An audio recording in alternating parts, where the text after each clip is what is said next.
update sa ating garden. Ito yung ating cherry tomatoes. Nalanta na yung mga dahon, pero andyan pa rin yung mga bungang iba. Tapos ang daming nagpool, ayan, nalaglag sa ground.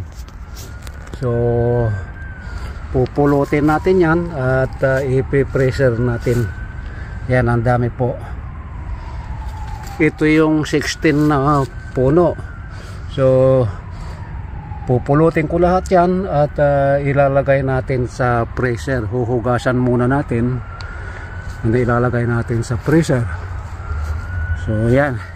So yung sa kabila, ang dami ring nalaglag na bunga sa ground. Tingnan natin. So ayan po yung mga nalaglag sa ground. Ang daming nalaglag. Ang dami pa rin bunga rito sa itaas. Ayan, pero lanta na ang mga dahon niya. Sayang hindi ako nakagawa ng salad na talbos ng kamatis. So yan po. Yan, lantang-lanta na. Pero andyan pa rin yung kamatis, hindi pa siya napuprosen. So yan po yung nasa ground.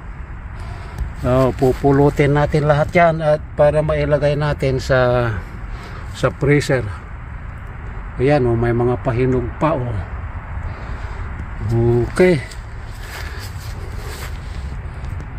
So kukuha ako ng lalagyan para mapulot na lahat yung mga andyan dyan. Umpisahan na natin ang pamumulot. Ayan po. At mas marami ito ngayon kaysa yung unang napitas. Ilalagay natin dito sa lalagyan.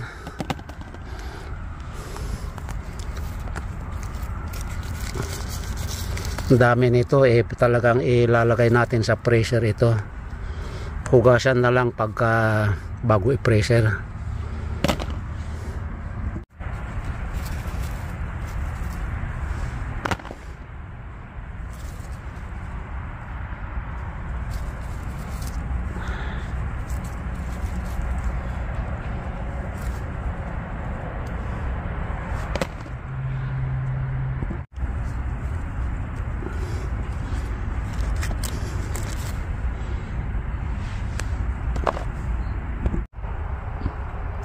Dami pa rin.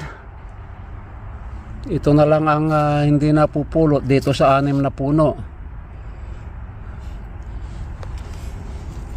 So umpisahan na natin ulit dito. Nakakatuwa.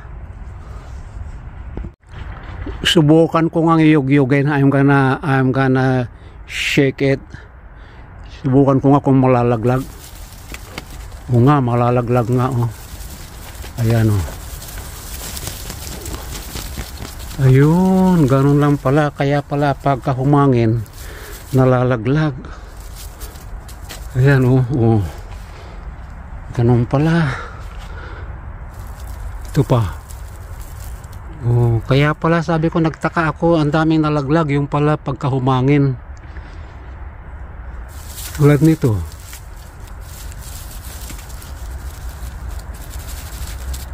Ayun. Yan, dami nang nalaglag uli. Aanihin ko na lahat.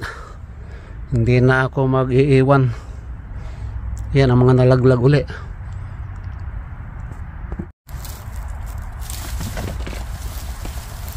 Ayun, full season din sa kamatis. Nagpo-pull din ang bunga. So pipitasin na natin lahat. Huwag na tayong mag-iwan. Kung may maiwan man yung bubot, yung talagang maliit.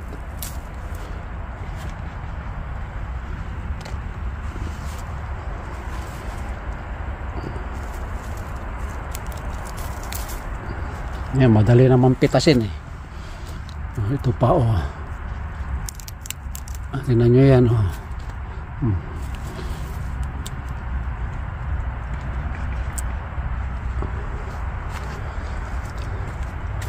Ayan Ang dami pa rin.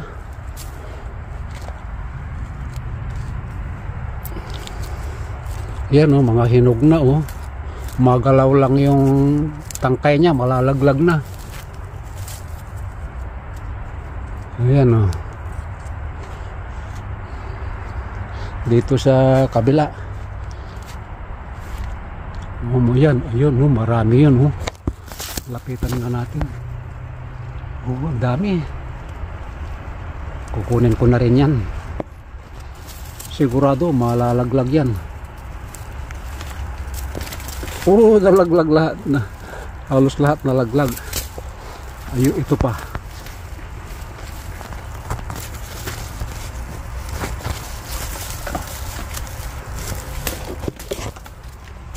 Nalaglag uli.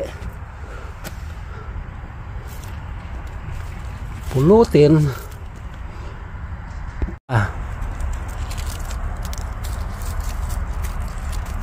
Oh, nagkalaglagan na talaga.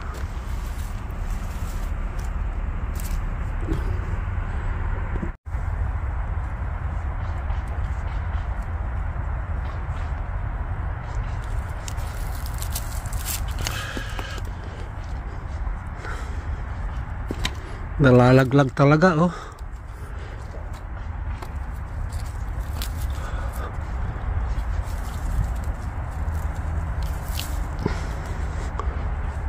Ang dami.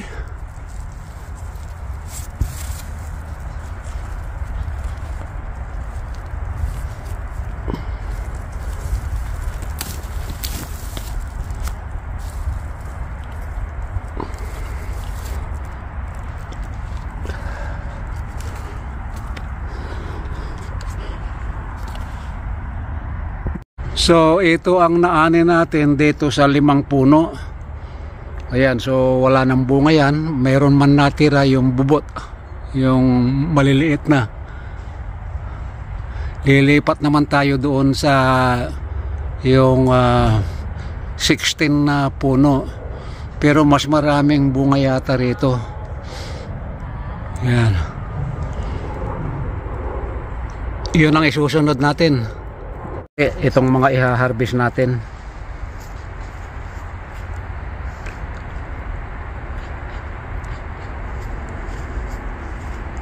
At yung mga nalaglag, ayan po, nakita nyo na yan noong una.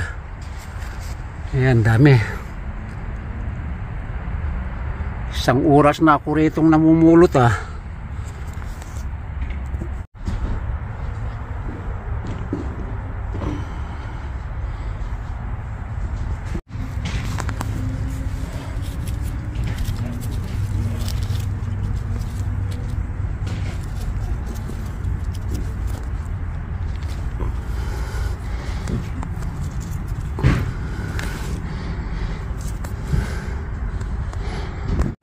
Puno na yung ating lagayan, hindi pa rin tapos. Yan pa, oh. Sa taas na ito, marami pa. Tapos yung mga nalaglag, hindi pa rin napulot lahat. Ang dami pa, oh. Ito pa, oh. Pupulutin natin uli yan.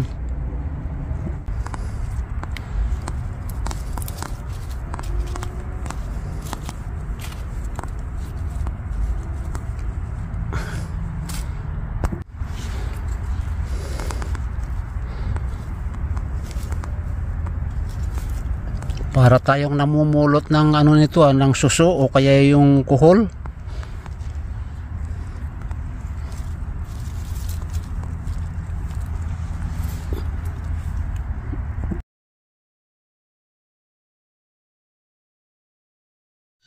Ito na yung ating last harvest na cherry tomatoes.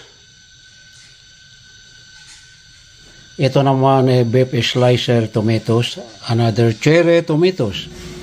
So yan po ang ating last harvest. Tapos na ang summer. So ilalagay natin sa freezer yung iba.